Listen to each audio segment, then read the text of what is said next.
cases of gestational diabetes have increased globally as well as in India.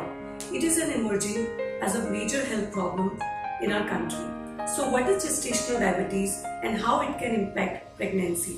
Today we're going to discuss all this with Dr. Astha, who is a senior gynecologist and our guest specialty today. So Dr. Astha, welcome to our session. And first of all, please let us know what is gestational diabetes. Thank you, Richa. It's always a pleasure talking to you. And so let me start with gestational diabetes. Gestational diabetes basically means diabetes which is first diagnosed in pregnancy. So by definition we call it impaired glucose tolerance, which was first diagnosed in pregnancy. That means we check the sugar of a lady after giving a glucose challenge, and we recognize that she is not able to digest sugar, and this we know during pregnancy. Now, if you ask me how common this is, then worldwide if we see 1 in 10 pregnancies have diabetes in pregnancy, and out of this 90% are gestational diabetes. But in India, the ratio is much more. We already have about 10-15% of the pregnancies having gestational diabetes, and this rate is going to be increasing in the coming years, and it is projected that it will be as high as 20%. So in future, maybe 1 in 5 pregnancies will be having gestational diabetes. So how does it actually affect the pregnant woman? So gestational diabetes has a lot of effects on both the mother and on the baby. There are some common side effects and there are some very serious side effects also. To a mother in early gestation, if she has diabetes, then there could be a higher risk of miscarriage. She could also, the baby size is a little big, so she could be having a big size baby with more water around it, which would make her uncomfortable in pregnancy. She may not go into labor, so she might need induction. She might have a prolonged labor. She also could have an obstructed labor, if the baby is not able to deliver. And after the delivery, sometimes the uterus does not contract, so there could be excessive bleeding after delivery. These women have more chances of having a cesarean section, and they also are at a higher risk of infection because of diabetes. Okay. So does it really affect the fetus also? Yes, so there are a lot of things that it can do to the baby also, and some of them are scary as well. If there is a woman with diabetes in pregnancy, she has a high risk of miscarriage, but also there are higher chances of a fetal demise in the uterus or even stillbirth. Besides this, these are the serious side effects. But the common side effects that women can have are, like I told you, that the baby size will be bigger and there will be more water around the baby. There could be shoulder dystocia, that means the baby gets stuck during delivery. And during the delivery there could be more birth trauma. Also in early pregnancy, the sugar is not well controlled. There are certain congenital anomalies that the baby can have, like structural abnormalities of the heart or of the brain and spinal cord. These can also happen. Once the baby is born, since the baby is used to the high sugar in the mother, so the baby's sugar starts falling. So the baby can have low sugar, and we have to monitor that more carefully. There could be some electrolyte imbalance also, and some kids also have difficulty in breathing, which is called respiratory distress. And which are the tests which are available in the market and everybody should go through? So there are a lot of screening modalities for diabetes in pregnancy. Different countries have their own screening modalities. In US and in Canada, they have a 2-step test. In Europe and in Australia, they basically only check the women who are high risk.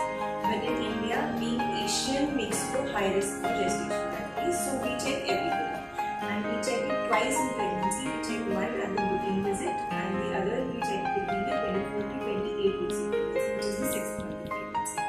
The test is basically, if we do a random sugar test, it is not a very accurate test. So we have to give a glucose challenge. So by the different protocols, we either give a 75 gram glucose in 300 ml water, and we tell you to drink it in 5-10 minutes, and you should not be vomiting in that half an hour. And then we check your sugars in 2 hours. This is the basic standard test that we do, and we have a cutoff of 140 milligrams per deciliter should be our sugar value after 2 hours. If it is higher than that, then we say that the woman is gestational. Okay. And this test should be done in which month? So, like I said, we can also do it at booking. So, some women prefer doing that, and some doctors do it at booking. Sometimes we also do an HbA1c, which is a test to check your sugar control in the last 3 months at the booking. But we also do it again at 24 to 28 weeks. Okay.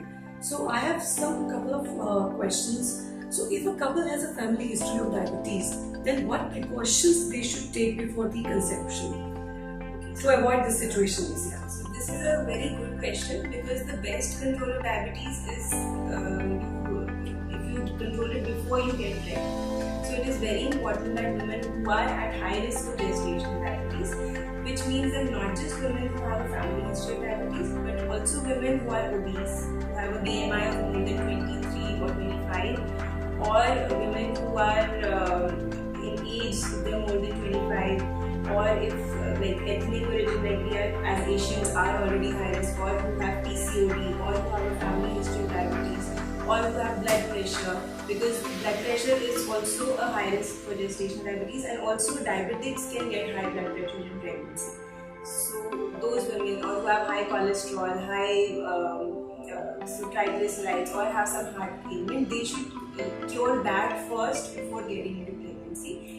And besides this, also women, if you've had in your previous pregnancy, if you've had a gestational diabetes, or if you've had a big size baby, like a 4.5 kg baby in your previous pregnancy, or if somebody has had a stillbirth in the previous pregnancy, then they also fall into the high risk category. Now, these women should be controlling their sugar before they get pregnant. So it is very important that all the medical conditions they have should be cured. Also, all their HbA1c levels should be in the normal range, because it is seen that if it is high, then there is a much higher chance of miscarriage and congenital problems in the child. But if you control it well, then there is no problem. Most cases have no problem. Only if you control it. So, can it be controlled through lifestyle changes and dietary changes? Can you suggest? So, most cases are controlled with diet and exercise. In fact, when we do a sugar test and we found that the lady has gestational diabetes, the first line treatment is called MBBS, which is medical nutrition therapy, and exercise. So, exercise, we say that whatever exercise you are allowed to do in pregnancy, you do it for 30 minutes a day. And for diet, we have to restrict the carbohydrates. Now, diet is a little tricky, because we have to see that we don't have to compromise the nutrition to the baby and to the mother. They have more energy needs, the sugar should not be falling, and the baby load should not also be hampered.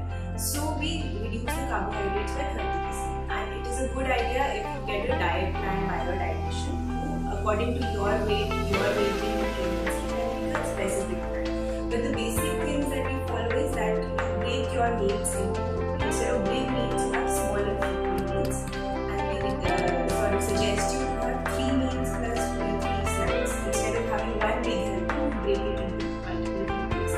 And you should have more complex carbohydrates rather than simple carbohydrates. Simple carbohydrates are all the sweet things, all honey, the bakery items like breads, biscuits, cakes, juices, cold drinks, all those things which immediately release sugar. You should avoid that, and you should have more complex like whole grains and fruits and vegetables with their peels, and all those things should be more. Alright, great.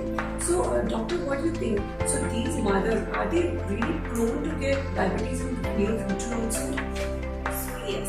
Now, the studies really have shown that if a woman has gestational diabetes, there is a 50% chance that she will get diabetes, type 2 diabetes in the next 5 to 10 years. Okay. And can it increase the chances of diabetes in the child also? Yeah, so we also say that having gestational diabetes will increase your chances of the baby having childhood obesity or obesity and diabetes later on in life. And if the mother gets diabetic, then all the more chances for the baby getting diabetes later on in life, but to an extent of 2 to 4%. Alright. A very special thanks to Dr. Astha for taking out time from your busy schedule and giving us such an informative session which can really help a lot of pregnant women and really help to cure this problem. Thank you so much. Thank you so much, Richa. And it was a very good topic that you chose, because nowadays with increasing PCOD, gestational diabetes has anyways become so common that I think more and more people should know about it. Thank you so much. Thank you.